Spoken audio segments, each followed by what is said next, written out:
Assalamualaikum warahmatullahi wabarakatuh. Alhamdulillahirabbil alamin wa bihi nasta'in ala umuri dunya waddin. Asyhadu an la ilaha illallah al-malikul haqqul mubin. Wa asyhadu anna Muhammadar Rasulullah shadiqul wa'dil amin. Allahumma shalli wa sallim wa barik ala sayyidina Muhammadin wa ala alihi wa ashabihi ajma'in, amma ba'd. Allahumma 'allimna ma jahilna wa dhakkirna ma nasina waftah 'alaina min khazaini rahmatika ya arhamar rahimin. Rabbi shrah li sadri wa yassir li amri wa hlul 'uqdatam min lisani yafqahu qawli. Alhamdulillah, bersyukur kita kepada Allah, bersalawat kepada Rasulullah sallallahu alaihi wasallam sebagai tanda bahwa kita adalah hamba Allah sekaligus umat dan pengikut Rasulullah sallallahu alaihi wasallam. Kaum muslimin wal muslimat yang dirahmati Allah Subhanahu wa taala, kembali kita lanjutkan kajian kita tentang sirah nabawiyah. Beberapa waktu yang lalu kita berbicara tentang istri-istri Rasulullah sallallahu alaihi wasallam. Kita sudah berbicara tentang 4 orang istri Rasulullah. Yang pertama Sayyidatuna Khadijah bintu Khuwailid, istri Rasulullah sallallahu alaihi wasallam yang pertama yang melahirkan anak-anak Rasulullah sallallahu alaihi wasallam. Yang kedua kita berbicara tentang istri beliau Sa'udah bintu Zum'ah. Kemudian yang ketiga istri beliau yang paling muda, cantik jelita, penuh dengan romantisme dan kepintaran, anak dari sahabat beliau yaitunya Abu Bakar Siddiq yang bernama Aisyah. Istri Nabi yang keempat setelah Nabi menikah dengan Aisyah adalah anak dari sahabat beliau juga. Kalau tadi anak Abu Bakar Siddiq, istri Nabi yang keempat adalah anak dari Umar bin Khattab. Itulah dia Sayyidatuna Hafsah bintu Umar. Malam ini kita masuk kepada istri beliau yang kelima, kaum muslimin yang dirahmati Allah Subhanahu wa taala. Namanya Zainab binti Huzaimah. Jadi nama Zainab ini banyak di sekitar Rasulullah sallallahu alaihi wasallam. Istri Nabi itu yang bernama Zainab ada 2 orang. Ini yang pertama. Ada lagi nanti yang kedua, namanya juga Zainab, yaitunya Zainab binti Jahash. Anak Nabi ada yang bernama Zainab. Itu yang kita ceritakan kemarin. Istri anak Rasulullah sallallahu alaihi wasallam yang bernama Zainab nanti meninggal sebelum ketika Rasulullah sallallahu alaihi wasallam masih hidup. Cucu Rasulullah ada yang bernama Zainab, anak dari Fatimah binti Rasulullah sallallahu alaihi wasallam. Nah, ini istri Nabi yang kelima, Bapak Ibu yang dirahmati Allah Subhanahu wa taala, Zainab bintu Huzaimah. Sebelum menikah dengan Rasulullah sallallahu alaihi wasallam, dia sudah menikah. Pertama dengan Tufail bin Haris. Belum dapat keturunan, akhirnya mereka bercerai. Setelah cerai dengan Tufail bin Haris, maka beliau menikah. Menurut salah satu riwayat, suami beliau yang kedua namanya Abdullah bin Jahash. Abdullah bin Jahash ini nanti adalah ipar Rasulullah. Karena dia kakak beradik dengan istri Nabi yang juga bernama Zainab. Zainab binti Jahash. Abdullah bin Jahash ini Bapak Ibu dirahmati Allah Subhanahu wa taala adalah sahabat Nabi, beriman kepada Rasulullah, taat dia beribadah. Tetapi nanti dia ini syahid di medan Uhud, di perang Uhud. 70 orang yang gugur di medan Uhud, termasuk salah satunya adalah Abdullah bin Jahash. Sebelum perang terjadi, Bapak Ibu dirahmati Allah Subhanahu wa taala, Abdullah bin Jahash ini ada di sebuah tempat yang agak terpencil di medan Uhud itu bersama sahabat Nabi yang bernama Sa'ad bin Abi Waqqas. Ketika itu mereka sama-sama berdoa. Sa'ad bin Abi Waqqas doanya kepada Allah Subhanahu wa taala, ya Allah, pertemukanlah aku dengan musuhmu yang paling kejam dan jahat. Aku akan berkelahi bertarung dengannya, dan berikanlah aku kemenangan ya Allah. Ini doa Sa'ad bin Abi Waqqas. Sa'ad bin Abi Waqqas ini terkenal sebagai sahabat yang doanya itu mustajab. Kalau dia berdoa, doanya selalu dikabulkan Allah Subhanahu wa ta'ala. Nah, Abdullah bin Jahaz doanya lain. Apa katanya? Ya Allah, pertemukanlah aku dengan musuhmu yang paling kejam dan jahat. Aku akan bertarung melawan dia ya Allah, tapi wafatkanlah aku sebagai syahid di tangannya ya Allah. Nanti mereka akan memotong hidung dan telingaku ya Allah. Jadi setelah perang Uhud selesai, dikumpulkanlah para sahabat yang wafat. Ada yang wafat dadanya terbelah, jantungnya dikeluarkan. Itulah paman Nabi Hamzah bin Abdul Muthalib. Ada yang gugur, hidungnya terpotong, telinganya terpotong. Itulah Abdullah bin Jahaz, sesuai dengan permintaan doanya sebelum perang. Dan mereka berdua ini, Bapak Ibu dirahmati Allah Subhanahu wa ta'ala, nanti akan dimakamkan, dikuburkan di dalam liang lahat yang sama. Nah, inilah suami dari Zainab bintu Huzaimah. Zainab bintu Huzaimah ini dia kakak beradik. Di antara saudaranya itu ada namanya Ummu Fadl. Ummu Fadl ini adalah istri dari Abbas bin Abdul Muthalib, pamannya Rasulullah Sallallahu Alaihi Wasallam. Jadi dari sisi ini Nabi itu kalau bahasa awak mau iatnya dengan apanya, dengan paman. Pamannya Abbas, tapi istri mereka kakak beradik. Kemudian ada juga kakak dari Zainab ini namanya Lubabah. Lubabah ini siapa? Ibunya dari Khalid bin Walid. Zainab binti Huzaimah ini adalah seorang wanita karir, punya usaha, dan sejak zaman jahiliyah dia terkenal dengan sebutan Ummul Masakin. Ummu artinya ibu, masakin artinya orang-orang miskin. Jadi dia adalah seorang wanita yang dekat, penyayang, suka membantu fakir miskin. Jadi kemarin kita sampaikan, dari 11 orang istri Rasulullah Shallallahu Alaihi Wasallam itu, karakter mereka itu yang menonjol itu berbeda-beda. Semuanya taat kepada Allah. Semuanya ahli ibadah, tapi masing-masing ada yang menonjol dari diri mereka. Kalau Khadijah, yang menonjol itu adalah kesetiaannya. Kalau Aisyah, yang menonjol itu adalah kepintaran dan romantismenya. Tapi kalau Zainab ini, apa yang tersebut kalau kita membaca sejarahnya, Zainab adalah seorang istri Rasulullah SAW.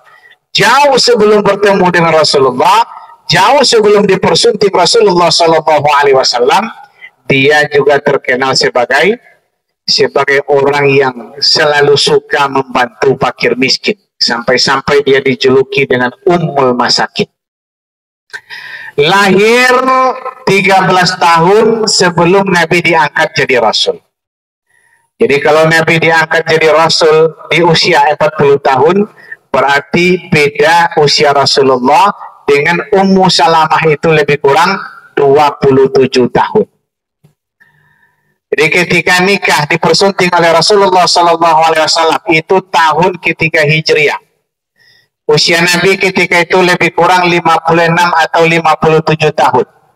Berarti Zainab ketika itu berusia lebih kurang 30 atau 29 tahun.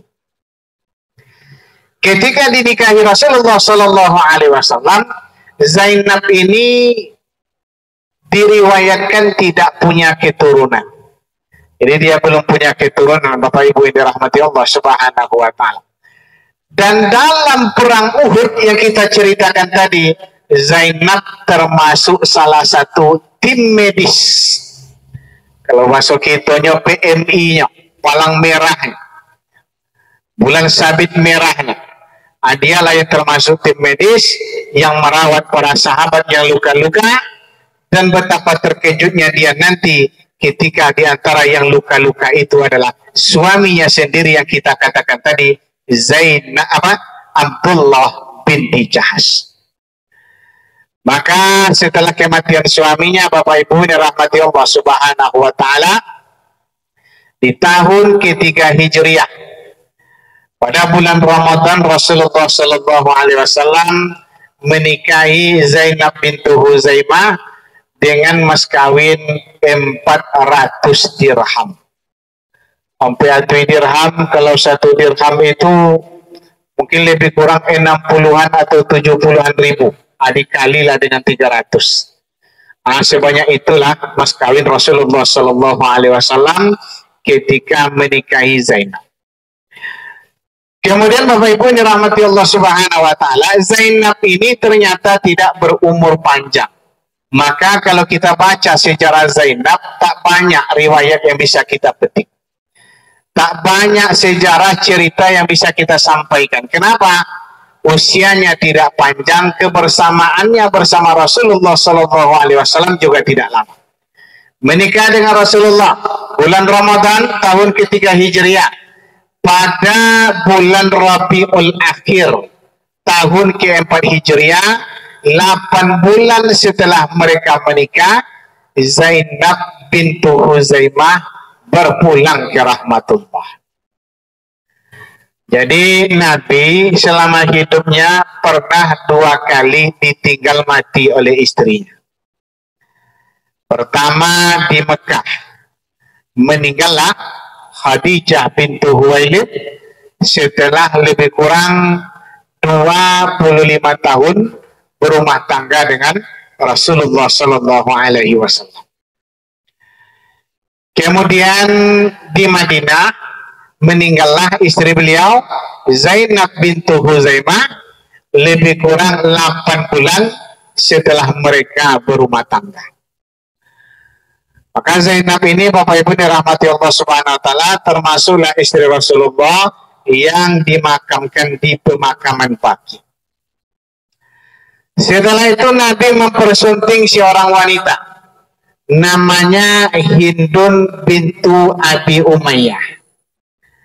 Tapi kita lebih mengenalnya dengan nama Ummu Salamah. Ummu Salamah ini termasuk salah satu istri Nabi yang paling cerdas. Ayahnya bernama Abi Umayyah bin Mughirah dari kabilah Bani Mahzum. Jadi ayahnya yang bernama Abi Umayyah ini punya saudara. Satu nama saudaranya Hisham. Hisham punya anak namanya Amr. Amr bin Hisham. Kita lebih mengenalnya dengan nama Abu Jahal. Jadi Hindun ini adalah sepupunya Abu Jahal. Yang kedua, anak dari Mughirah atau saudara dari ayah Hindun atau Abu Ummu Salamah ini namanya Walid. Walid bin Mughirah. Anaknya bernama Khalid. Khalid bin Walid yang terkenal dengan sebutan Saifullah al-Maslul, pedang Allah yang terhunus. Jadi dia ini dari kabilah terpandang. Kabilah Bani Makhzum itu terkenal kabilah ataupun keluarga yang banyak melahirkan kesatria. Jenderal-jenderal, panglima-panglima perang banyak lahir dari situ. Salah satunya adalah Khalid bin Walid. Kalau kabilah yang banyak orang kayanya itu Bani Umayyah. Di situ ada Utsman bin Affan dan lain sebagainya. Kalau yang terkenal masalah agama, mengurus Ka'bah, itu Bani Hashim. Disitulah Rasulullah Sallallahu Alaihi Wasallam dilahirkan. Tapi kalau yang jago berkelahi, tangguh sebagai kesatria, itu banyak lahir dari kabilah Bani Makhzum. Disitulah Ummu Salamah dilahirkan. Ayahnya Abu Umayyah ini adalah orang yang terpandang. Diberi julukan Zadur Raqib. Zadur Raqib itu Bapak Ibu dalam hati Allah Subhanahu wa taala artinya penyedia ataupun pembeli perbekalan bagi orang-orang yang menunggang kuda atau kafilah musafir. Jadi ayah Ummu Salamah ini kalau bepergian, dia tak mengizinkan orang yang ikut bepergian bersamanya itu untuk membawa perbekalan. Jadi semua perbekalan, semua kebutuhan selama perjalanan itu ayahnya yang menanggung. Maka dia diberi julukan Zadur Raqib. Jadi uang kalau berjalan bersama ayahnya Ummu Salamah, sukowa. Mereka senang. Kenapa? Karena mereka tidak perlu lagi membawa perbekalan. Jadi ayahnya itu adalah ayah seorang laki-laki yang dihormati di tengah kota Makkah. Kemudian dia punya suami. Nama suaminya Abdullah bin Abdul Asad, anak dari Barrah bin Abdul Muttalib. Jadi suaminya ini yang dikenal dengan Abu Salamah, ternyata dia adalah anak dari bibi Rasulullah yang bernama Barrah bin Abdul Muttalib.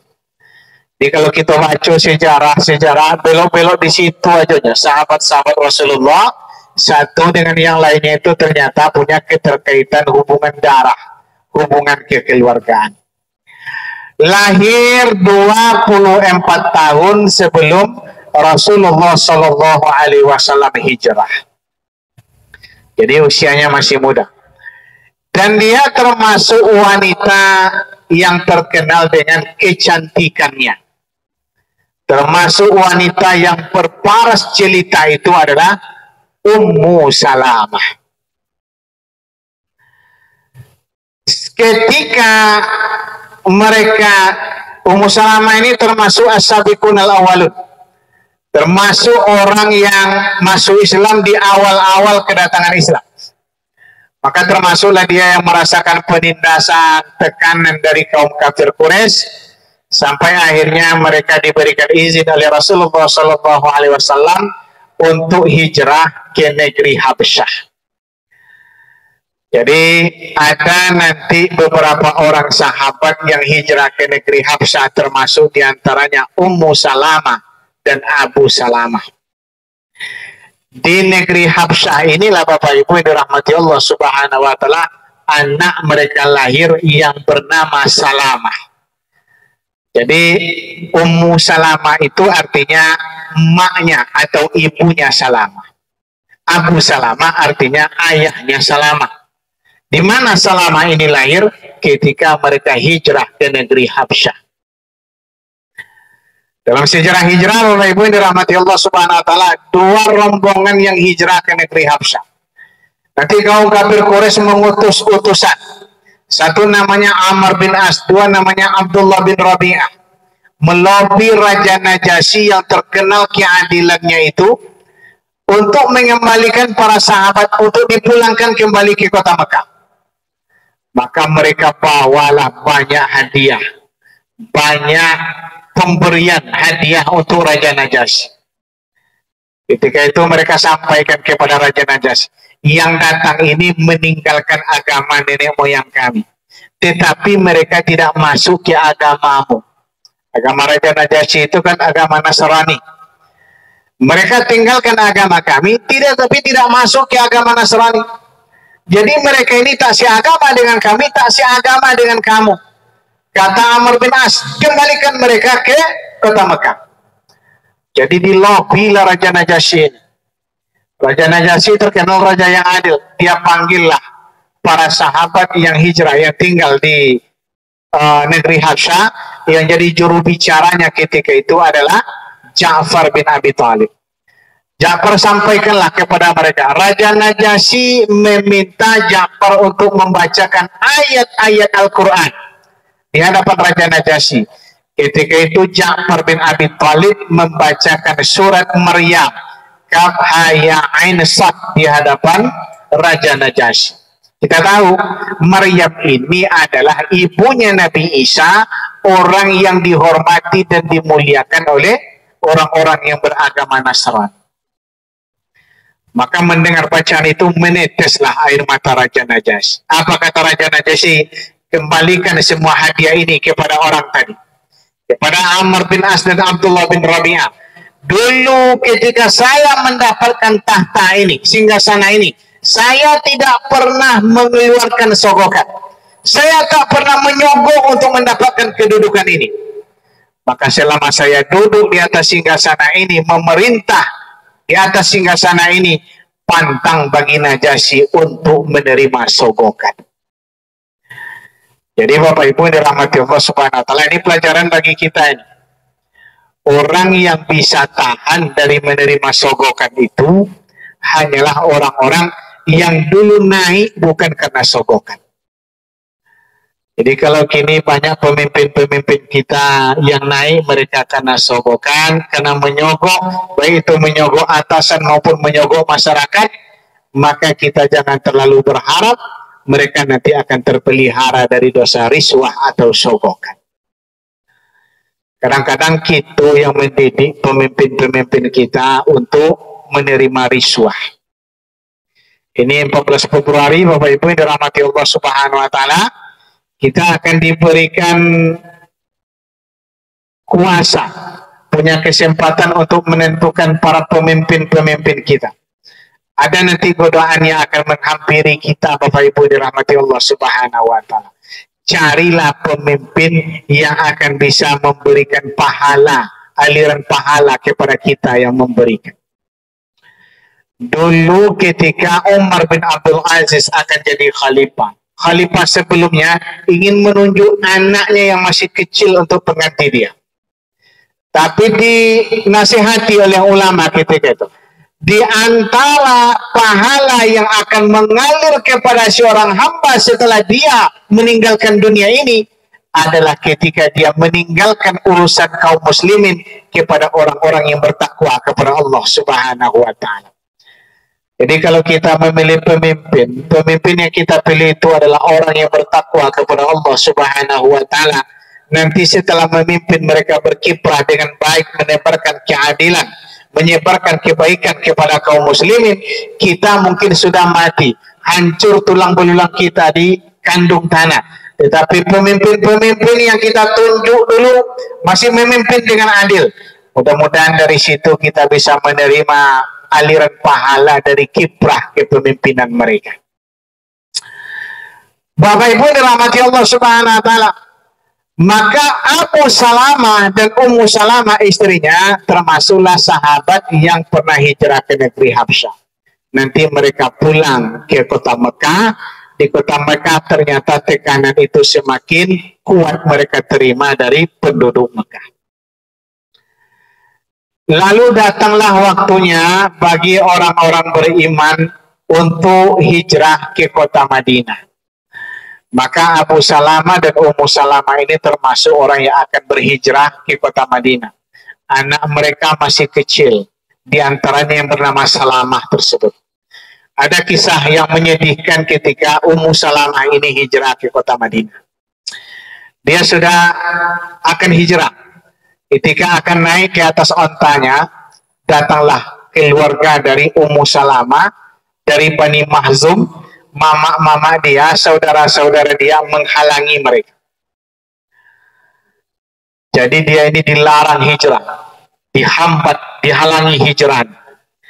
Bahkan anaknya yang masih kecil direbut. Berebutanlah dia dengan keluarganya sendiri. Bani Mahzum memperebutkan anaknya yang bernama Salamah tadi. Dalam riwayat diceritakan karena tarik-menarik itu sampai tangan anak kecil itu putus kena tarik. Nah, seperti itu. Dia dilarang, kau tak boleh pergi meninggalkan kota Mekah. Anaknya ditahan ketika itu, sementara suaminya dibiarkan pergi. Jadi dari keluarga Bani Salamah, dari keluarga Ummu Salamah, Bani Mahzum, kau kalau mau pergi, katanya kepada Abu Salamah, silakan pergi, tinggalkan istri dan anakmu di sini. Terpaksalah Abu Salamah pergi. Setelah kepergian Abu Salamah, berita itu sampailah ke telinga Bani Asad, yaitunya keluarga dari suami Ummu Salamah, keluarga Abu Salamah. Datanglah keluarga tadi. mengambil meminta Salamah anak dari Ummu Salamah. Silakan kau ambil istri Abu Salamah, tapi anaknya serahkan kepada kami. Maka ketika itu terpisahlah Ummu Salamah dengan suami dan anaknya. Suaminya sudah pergi hijrah ke kota Madinah. Anaknya yang masih kecil diambil oleh keluarga suaminya. Padahal anaknya tadi sudah putus tangannya. Tinggallah Ummu Salamah merana seorang diri. Maka dalam ceritanya Ummu Salamah berkisah. Setiap hari katanya kalau pagi datang saya pergi ke tanah lapang, ke tempat terbuka, merenung di situ, mengucurkan air mata, menangis, rindu kepada anak, rindu kepada suami. Seharian dia di situ duduk seperti orang yang dihimpit penderitaan, lah model-model uang stres, menangis di situ sampai nanti ketika matahari akan terbenam baru dia pulang. Seperti itulah yang dia lakukan tiap hari. Berapa lamanya dia lakukan seperti itu? Lebih kurang 1 tahun. Lah hampir 1 tahun, akhirnya keluarganya itu kasihan juga melihat Ummu Salamah. Ada salah seorang anak paman beliau lewat di situ, nampak ladanya Ummu Salamah menangis seorang diri. Maka dia berbicara kepada keluarganya, biarkanlah Ummu Salamah ini pergi ke Madinah menyusul suaminya. Maka mereka akhirnya sepakat, pergilah engkau ke Madinah, susul suamimu di Madinah, berkumpullah engkau bersama suamimu. Setelah 1 tahun Ummu Salamah bermandikan air mata. Berita dia dapat izin menyusul suaminya ke Madinah ini sampai ke telinga keluarga Bani Asad, keluarga suaminya yang tadi menahan anaknya yang bernama Salamah. Akhirnya anak itu dikembalikan kepada Ummu Salamah. Maka pergilah Ummu Salamah hijrah dari kota Mekah menyusul suaminya yang ada di Madinah. Berapa jaraknya? Bapak-bapak tahu berapa jarak antara Mekah dan Madinah? Kalau kita pakai bus 6-7 jam baru sampai. Jaraknya berapa? 450 km. Bayangkan kalau itu ditempuh pakai kuda, pakai onta, oleh seorang wanita bersama anak kecil tanpa siapapun yang menemani. Tapi Ummu Salamah sudah terlalu rindu ingin berkumpul dengan suaminya. Maka dia berangkat bersama anak. Sampailah nanti di Tan'im. Nah, Tan'im ini kan jauh dari Mekah ini. Masih di sekitaran kota Mekah. Tapi Tan'im ini kan bukan termasuk tanah Arab. Maka kalau kita umroh, bagi orang Mekah ingin mengambil mikot, keluar dulu ke kota Mekah, salah satu tempatnya Tan'im, Masjid Mikot atau Masjid Aisyah. Sampai di Tan'im bertemulah dia dengan seorang laki-laki namanya Utsman bin Thalhah. Utsman bin Thalhah ini masih musyrik, masih kafir, belum beriman kepada Allah Subhanahu wa taala. Tugasnya adalah memegang pintu kunci Ka'bah. Jadi yang mengurus Ka'bah itu sudah dibagi-bagi orangnya. Yang mengurus orang-orang yang naik haji, mengurus memberikan minum mereka itu keluarga Bani Hashim. Itu termasuk Rasulullah Sallallahu Alaihi Wasallam. Tapi yang memegang kunci Ka'bah, kunci pintu Ka'bah itu keluarga Bani Abdiddar. Di antaranya adalah Utsman bin Thalhah. Kebetulan dialah yang memegang kunci pintu Ka'bah tersebut. Maka dia bertanya, kau mau kemana wahai Ummu Salamah? Saya ingin menyusul suamiku ke kota Madinah. Siapa yang akan menemanimu? Tak ada yang akan menemaniku kecuali Allah Subhanahu wa taala dan anakku ini yang masih kecil. Kata Utsman bin Thalhah, tak pantas seorang wanita sepertimu berjalan jauh seorang diri. Saya yang akan mengantarkan engkau sampai ke kota Madinah. Maka Utsman bin Thalhah inilah Bapak Ibu yang dirahmati Allah Subhanahu wa taala yang berjasa membawa Ummu Salamah. Kata Ummu Salamah, saya tak mengenal laki-laki Arab yang adabnya itu lebih santun dibandingkan Utsman bin Talha. Dalam perjalanan jauh itu mereka tak berbicara. Utsman bin Talha di depan. Kalau Ummu Salamah ingin turun dari ontanya didudukkan terlebih dahulu, Utsman bin Talha menjauh, barulah Ummu Salamah turun dari ontanya. Seperti itulah santunnya Utsman bin Talha kepada Ummu Salamah. Ummu Salamah ini masih istri dari Abu Salamah. Ini kisah dia hijrah. Bapak Ibu yang dirahmati Allah Subhanahu wa taala. Sampailah nanti di perkampungan Amr bin Auf di kota Kubah. Kubah tempat Nabi istirahat sebelum sampai ke kota Madinah. Di situ ada Masjid Kubah nanti. Sampai di situ Bapak Ibu yang dirahmati Allah Subhanahu wa taala, Utsman bin Talha berhenti lalu dia katakan, "Wahai Ummu Salamah, disinilah suamimu berada, pergilah engkau menemui dia." Setelah itu Utsman bin Talha berbalik ke belakang pulang ke kota Mekah. Dan ternyata benar, Abu Salamah, suami dari Ummu Salamah itu ternyata memang tinggal di daerah itu. Jadi inilah jasa Utsman bin Talha kepada Ummu Salamah yang nanti kelak akan menjadi istri Rasulullah. Dan hebatnya Rasulullah, Bapak Ibu dirahmati Allah Subhanahu wa taala, jasa Utsman bin Talha ini nanti akan diingat oleh Rasulullah sallallahu alaihi wasallam. Tahun 8 Hijriah, setelah 8 tahun peristiwa ini, Nabi kembali ke kota Mekah, membebaskan kota Mekah. Semua berhala di sekitar Ka'bah dihancurkan. Nabi ingin masuk ke dalam Ka'bah. Siapa yang memegang kuncinya? Yang memegang kuncinya adalah Utsman bin Talha. Kata Ali bin Abi Thalib, Ali bin Abi Thalib ini siapa? Anak-anak yang pertama sekali masuk Islam. Anak paman yang paling disayangi Rasulullah. Menantu yang paling disayangi Rasulullah. Paling dekat dengan Rasulullah sallallahu alaihi wasallam. Dia minta kepada Rasulullah, "Ya Rasulullah, kalau nanti dapat kunci Ka'bah ini, biar saya yang memegangnya ya Rasulullah." Tapi apa kata Rasulullah? Tidak. Kunci itu diambil oleh Rasulullah sallallahu alaihi wasallam, tapi Nabi katakan, kunci ini nanti tetap akan dipegang oleh keluarga Bani Syaibah, keluarganya Utsman bin Talha. Masuk Islamlah Utsman bin Talha karena budi Rasulullah, dan kata Nabi, takkan ada yang mengambil kunci Ka'bah ini dari tangannya keluarga Bani Syaibah sampai hari kiamat, kecuali orang-orang yang berbuat dosa, orang-orang yang durhaka. Maka hari ini kalau ditanya siapa yang memegang kunci pintu Ka'bah, Ustaz, bukan Raja Salman ternyata, bukan Pangeran Muhammad. Yang memegangnya itu adalah anak keturunan Utsman bin Talha, karena seperti itu pesan Rasulullah. Rasul ingat jasa Utsman bin Talha menemani dan mengantarkan Ummu Salamah sampai ke kota Madinah. Berkumpullah dia, Bapak Ibu dirahmati Allah Subhanahu wa taala. Tetapi 2 tahun setelah itu terjadi perang Uhud. Dalam perang Uhud ini Abu Salamah karena anak panah yang dilepaskan oleh salah seorang kafir Quraisy yang bernama Abu Usamah al-Jushami.